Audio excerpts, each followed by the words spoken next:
If you're creating a ChatGPT project for every client or topic you're working on, you're doing it backwards. And you're wasting 3 to 5 minutes every single time you start a conversation. Here's what's happening. You're treating projects like filing cabinets, whereas in reality, they're actually conversation templates. So today I'm showing you the task template rule. And this framework cuts setup time from 5 minutes to about 30 seconds. And this is for anyone using ChatGPT 3 or more times per month on a repeated task. So if you're new to this channel, my name is Cian and I'm the AI productivity coach. And my goal is to make your life easier and make you more productive using AI tools. So if that sounds like you, please join me on this journey. So here's the problem. Let's take the example of a sales ops manager who has about 8 projects in his workspace. And he's basically using one per product line. Every Monday morning, he opens the right project and spends about 4 minutes typing the same instruction. For example, I need a status update, use this format, keep it to 3 bullets, don't include technical details. If the timeline's uncertain, say pending, not approximately. It's the same instructions every single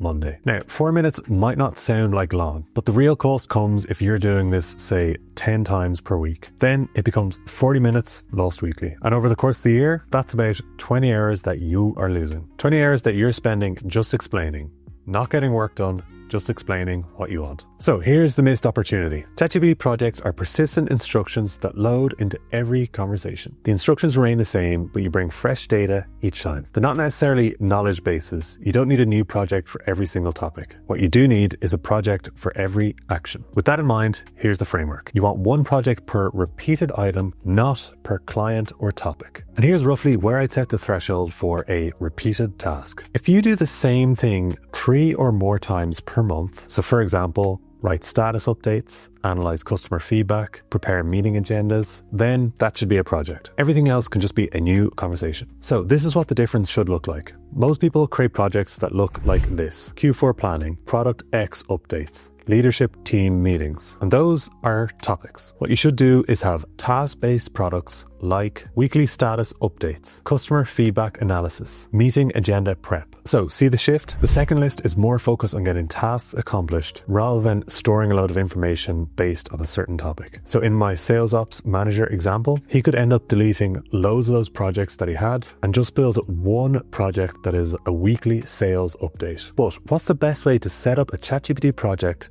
so that it enables tasks better? What you want to do is first create your project, name it, and then once it's set up, you want to go up to the top right, click Edit Instructions, and input the instructions that you want for the specific task. I recommend using a 3-part structure. Part 1 should be role context, and that should be between 50 to 75 words. So in the sales ops example, it could be something like, you're assisting a sales ops manager who reports to the VP of sales. You create weekly updates for the executive team, people who need high-level progress, blockers and asks. They don't have time for details. And then part 2 is output specifications. And this should be somewhere between 100 to 150 words. So again, in the example, it'll be all status updates follow this format: a 3-bullet summary of progress, 1 blocker section, 1 ask section. Each bullet is 1 sentence maximum. Use past tense for completed items, present tense for in progress items. Total length under 150 words. And the final part 3, should be constraints, and this should be between 50 to 75 words. Back to our example, never include technical implementation details. If the timeline is uncertain, write pending X decision, not approximately. Write none, not everything is on track. Don't add motivational language. And that's it. Between 200 and 300 words in total. You don't need 2,000 words of background information. Now, every Monday he can open up that project, paste raw data, and it's done. It takes 30 seconds and he saves himself that 20 hours every year. So I actually created one for a newsletter draft. So when I edited the instructions, I added the role context, the output specifications, and the constraints. And then simply when I type in a keyword that I want to talk about, so this is a very simple example, but I'm just going to type AI productivity. I don't need to prompt it at all. I've just simply put in those 2 words, and the project has gone ahead and drafted me my first newsletter draft. Pretty good. Rather than prompting it each time, I can just simply put in the thing that's changed. So in this case, it's the topic, and I get the full newsletter draft. Similarly enough, I can create a project for video script briefs, and I've added all the instructions. Again, I'm just going to paste in this keyword, AI productivity, and it's come up with a quick, no hype video content brief built around AI productivity.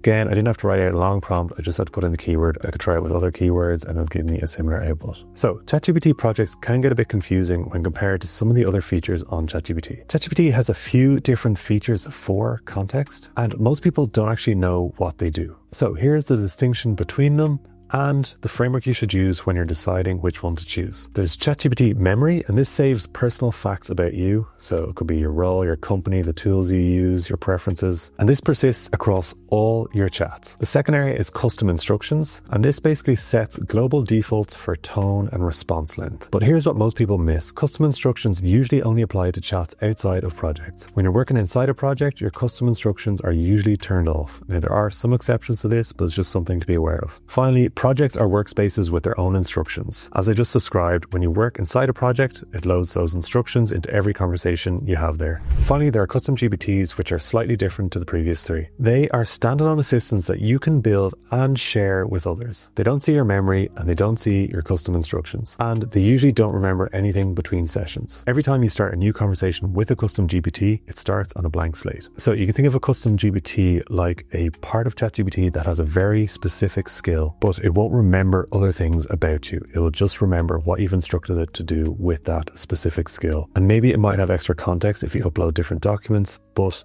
it doesn't link into the rest of the ecosystem as well as these other ones. So this is why projects are better for repeated work. They remember the context that you've had within that project workspace. Now, you can actually use Custom GPTs within projects, so you could use them both and get the benefit of each. It just depends on what you want for your own workspace. So in conclusion, you should use a project for a task that you do on a repeated basis. Choose one task that you repeat at least 3 times a month and create a project for it. Use the 3-part structure that I mentioned: role context, output specifications, and constraints, and limit it to 200 to 300 words. Then test it with 3 different scenarios and see if it's helpful for you. If it helps you save time, make sure to let me know in the comments below. I'd love to hear what you created and how it's helped you. Here's hoping you have a bit more time to drop that comment now that you're saving so much time using projects. If you have even more time, please make sure to like and subscribe. My goal is to help you become more productive, as I said, so please join me on this journey. I also have a weekly newsletter, as you may have been able to tell from my project, and you can sign up to that using the link in the description below. Thank you for watching, and I'll see you in the next video.